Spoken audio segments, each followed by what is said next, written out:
एक कुत्ता जो कि 1 मिनट में 27 से 28 सांसें लेता है, वह 10 से 12 साल तक जीता है।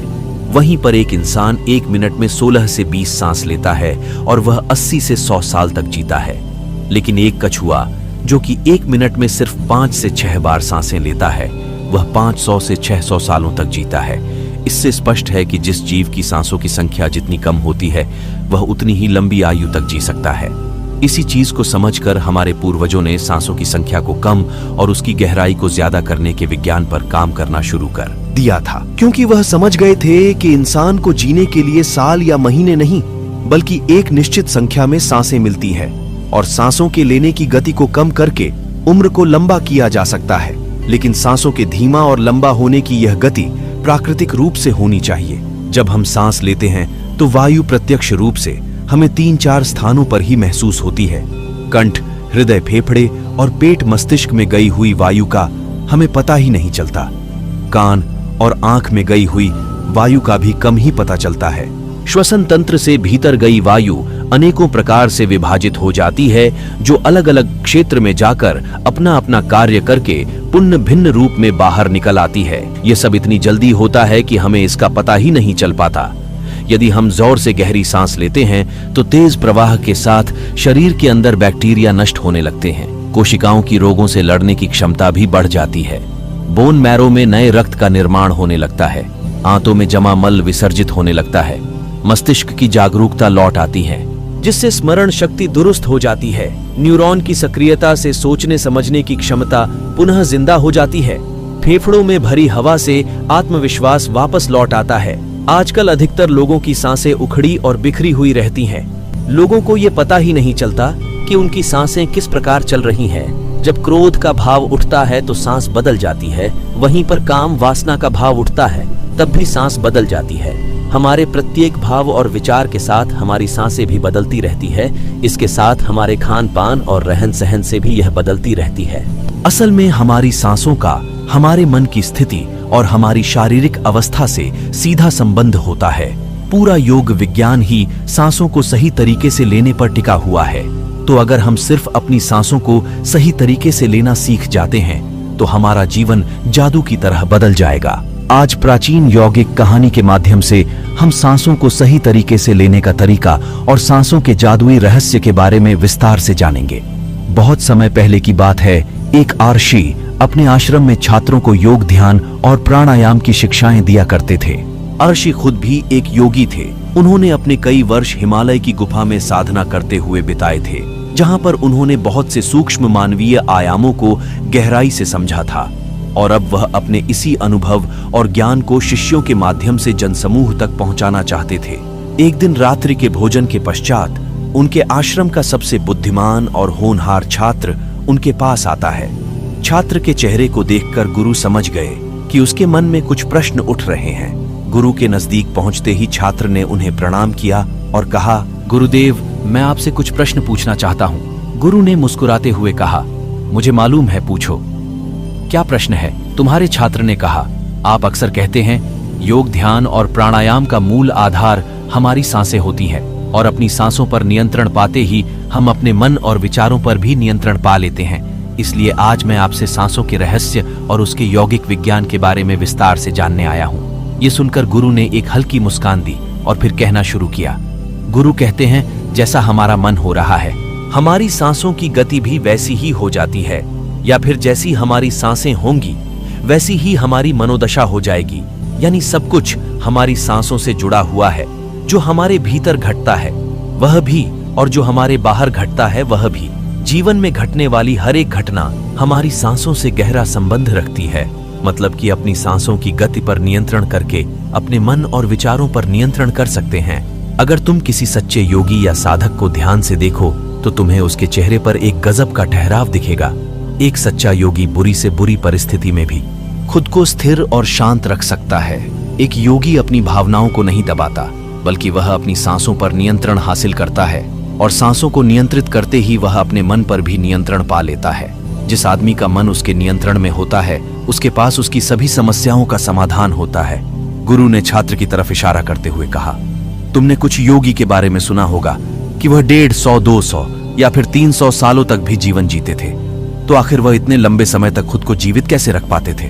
असल में उनका नियंत्रण अपनी सांसों पर होता था, जिसे प्राण ऊर्जा भी कहते हैं। ऊर्जा हमारे चारों तरफ है। इसे कितनी मात्रा में लेना और छोड़ना है, ये एक योगी अच्छी तरह से जानता है और वह इस काम पर बहुत हद तक महारत हासिल कर लेता है। इसीलिए वह इस प्राण ऊर्जा का उपयोग अपनी जरूरत के हिसाब से कर सकता है और खुद को दीर्घायु बना सकता है। अगर तुम अपने शरीर को स्वस्थ रखना चाहते हो, सामान्य से अधिक क्षमता चाहते हो, तेज बुद्धि चाहते हो, तो तुम्हें अपनी सांसों को समझना होगा, उन्हें नियंत्रित करना होगा। और उन्हें नियंत्रित करते ही तुम्हारे जीवन में सब कुछ व्यवस्थित हो जाएगा। असल में डर, चिंता और परेशानी जैसी कोई चीज होती नहीं है, सिर्फ हमारे मन और भावनाओं की उपज है। और हमारे मन में भावनाओं को केवल एक ही चीज नियंत्रित कर सकती है, और वह है हमारी सांसें। हमारे अंदर का क्रोध, चिंता, जलन, अहंकार, बदला लेने की भावना, ये सभी हमारी सांसों के हिसाब से ही चलता है। अगर हमारी सांसों पर हमारा नियंत्रण हो तो ये सभी विकार हमारे नियंत्रण में होते हैं। सांस हमारे शरीर और हमारे मन के बीच पुल का काम करती है। अगर हमें अपने मन तक पहुंचना है और उसके विकारों को समझकर उनको दूर करना है, तो हमें अपने सांसों के पुल पर चलना होगा और हमें अपनी सांसों के जरिए अपने मन तक पहुंचना होगा, क्योंकि यही एकमात्र रास्ता है अपने मन को समझने का। अगर तुमने कभी किसी बच्चे को सोता हुआ देखा हो तो अनुभव किया होगा कि जब वह बच्चा सांस अंदर लेता है तो उसका पेट फूलता है, और जब सांस छोड़ता है तो पेट पिचक जाता है। यानी बच्चा अपने पेट के नीचे नाभि से सांस लेता है, जो कि सांस लेने का सबसे प्राकृतिक और सही तरीका है। अपनी गहरी और लंबी सांस की वजह से बच्चे का मन उत्साहित और हल्का रहता है और उसका शरीर ज्यादा प्राकृतिक तरीके से काम करता है। तुमने देखा होगा, बच्चा अपने मन में किसी बात को ज्यादा लंबे समय तक नहीं रखता और ना ही वह किसी से ज्यादा लंबे समय तक गुस्सा रहता है। अगर उसे किसी गलती पर डांट या मार दिया जाए तो वह कुछ समय बाद उसे भी भूलकर अपने खेल में मग्न हो जाता है। बच्चा इतना सरल इसीलिए हो पाता है क्योंकि उसकी सांसें प्राकृतिक रूप से चलती है, यानी नाभि से बच्चे के शरीर को विकास चाहिए। विकास के लिए ज्यादा ऊर्जा और ज्यादा ऊर्जा के लिए ज्यादा लंबी सांसें चाहिए। इसीलिए प्रकृति ने उसे ज्यादा लंबी सांसें दी हैं। हालांकि ये लंबी सांसें हर मनुष्य को दी है, लेकिन इंसान ने अपने जीवन में कुछ अप्राकृतिक परिवर्तन कर अपनी सांसों को छोटा कर लिया है। वह पेट की बजाय अपने सीने से सांसों को लेता है। हम जितनी छोटी सांस लेंगे उतनी चिंता और बकवास से भरे रहेंगे। हमारी सांसें जितनी लंबी और गहरी होंगी हम उतने ही खुश और शांत रहेंगे। गुरुजी ने आगे कहा कि एक आदमी 1 मिनट में 14 से 15 बार सांसें लेता है। सांस का सीधा संबंध हमारी मन की स्थिति और हमारे शारीरिक कंपन से है। अगर 1 मिनट में ली जाने वाली सांसों की संख्या 10 से नीचे आ जाए तो हम अपने आसपास होने वाले कई कंपनियों को समझना शुरू कर देंगे, यानी जानवरों की आवाजें हमारे लिए स्पष्ट हो जाएंगी। तुमने सुना होगा कि शेर और बाघ जैसे खूंखार जानवर भी कुछ योगियों के सामने आते ही पालतू बिल्ली की तरह व्यवहार करने लगते हैं। ऐसा इसलिए हो पाता है क्योंकि उन योगियों ने अपनी सांसों की संख्या को कम करके जानवरों की आवाजों, उनकी भावनाओं और कंपनों के साथ एक संवाद स्थापित कर लिया है। अगर 1 मिनट में ली जाने वाली सांसों की संख्या 9 से कम हो जाएगा तो पेड़ और वनस्पति जो कार्य कर रहे हैं वह समझना हमारे लिए आसान हो जाएगा। अगर हमारी सांसें 1 मिनट में 6 से कम हो जाती है तो बेजान चीजें कैसे काम करती है यह समझना हमारे लिए आसान हो जाएगा। बेजान चीजों के कंपन और उनसे जुड़ी दुनिया हमारे लिए स्पष्ट हो जाती है। दूसरे शब्दों में कहा जाए तो ब्रह्मांड की प्रकृति समझी जा सकती है, और ऐसी स्थिति पर पहुंचकर ही बहुत से योगी और आशी मुनि ब्रह्मांड के रहस्यों और उनमें घटने वाली घटनाओं की भविष्यवाणी कर देती है। हमारा शरीर जितना स्थिर होगा हम उतनी ही कम सांसें लेंगे। अगर हम अपने पूरे शरीर को स्थिरता के एक निश्चित स्तर पर ले जाएं और बहुत तेज सांस ना लें तो हमारा बोध बढ़ता चला जाता है। मित्रों, योग विज्ञान के अनुसार एक साधक अपनी सांसों पर नियंत्रण करके ऐसी बहुत सी चीजें कर सकता है जो साधारण इंसान के जीवन से परे है। यौगिक परंपरा में तो यह भी कहा जाता है कि अपनी सांसों को घंटों तक रोककर एक आदमी एक नए मानवीय आयामों का अनुभव कर सकता है।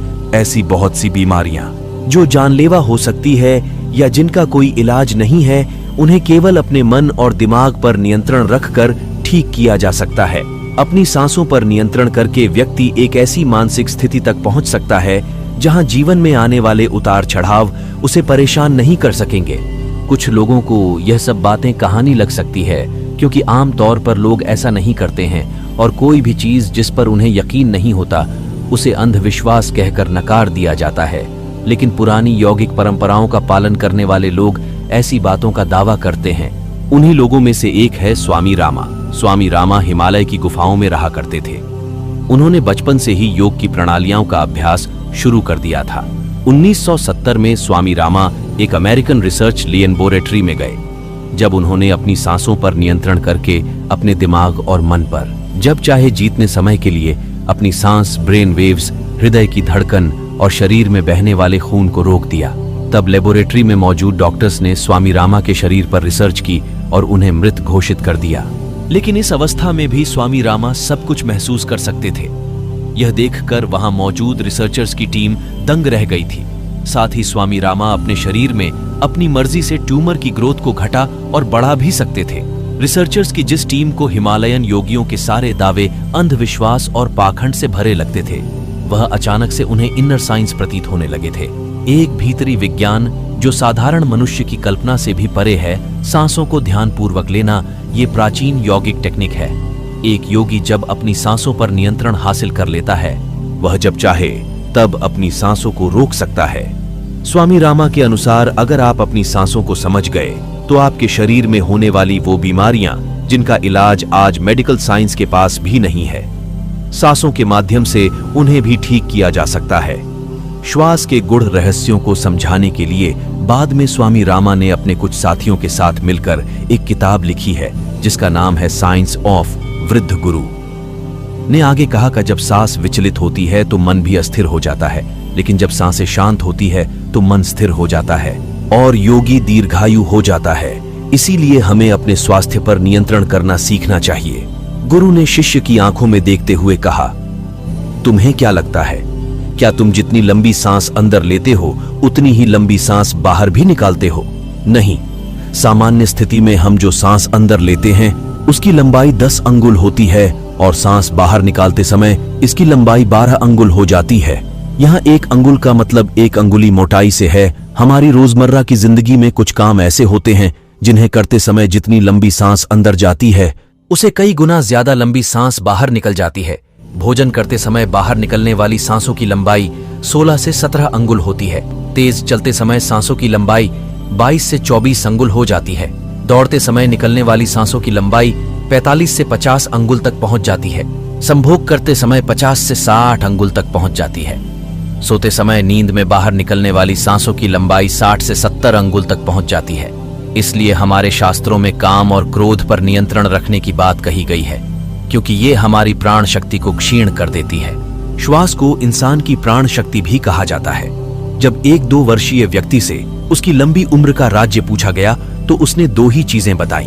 पहला, नाभि तक भरकर पूरी सांस ले और दूसरा, रीढ़ की हड्डी को हमेशा सीधा रखें। साधारण सी लगने वाली यह दोनों बातें योग और प्राणायाम की दृष्टि से बहुत महत्वपूर्ण है। असल में शरीर के अंदर जाने वाली सांस की लंबाई कम और बाहर निकलने वाली सांस की लंबाई ज्यादा होती है। यदि किसी तरीके से बाहर निकलने वाली प्राण वायु की लंबाई को कम कर दिया जाए तो लंबी उम्र को प्राप्त किया जा सकता है। स्वर शास्त्र के अनुसार यदि बाहर निकलने वाली प्राण वायु की लंबाई 1 अंगुल कम हो जाए तो व्यक्ति निष्काम हो जाता है, यानी उसके अंदर काम वासना खत्म होने लगती है। 2 अंगुल कम होने से आनंद की प्राप्ति होती है।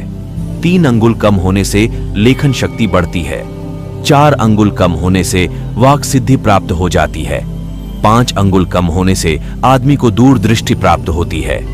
6 से 7 अंगुल कम होने से साधक के अंदर अति तीव्र गति से चलने की शक्ति आ जाती है, जिससे वह कुछ ही पलों में एक स्थान से दूसरे स्थान पर पहुंच सकता है। 8 अंगुल कम होने से साधक को 8 सिद्धियां प्राप्त हो जाती हैं। पवन पुत्र हनुमान को 8 सिद्धि नवनीत के दाता इसीलिए कहा जाता है क्योंकि उन्होंने 8 सिद्धियों को प्राप्त कर रखा है। ये 8 सिद्धियां हर इंसान में होती हैं, बस जरूरत है तो इन्हें जागृत करने की। बाहर निकलने वाली सांसों की लंबाई 12 अंगुल कम होने पर योगी को इच्छा मृत्यु प्राप्त हो जाती है। फिर वह जब चाहे तब तक खुद को जीवित रख सकता है। लेकिन यह सोई हुई शक्तियां केवल तभी जागृत होंगी जब मन में इन्हें जागृत करने की अभिलाषा होगी। क्योंकि मन का स्थूल रूप श्वास है, यानी सांस है, इसीलिए सबसे पहले सांसों पर नियंत्रण करना होता है, तभी मनुष्य को सारी शक्तियां प्राप्त होती हैं। इसलिए नाड़ी विज्ञान में भी कहा गया है कि जो व्यक्ति रात में ईड़ा नाड़ी और दिन में पिंगला नाड़ी को रोकने में सफल होता है, वही असल में सच्चा योगी होता है। मित्रों, आज का हमारा यह प्रस्तुति यही समाप्त होता है। ये प्रस्तुति आपको कैसी लगी कमेंट्स में जरूर बताएंगे, और अगर आप हमारे चैनल पर नए हैं, चैनल को सब्सक्राइब करना न भूले। धन्यवाद।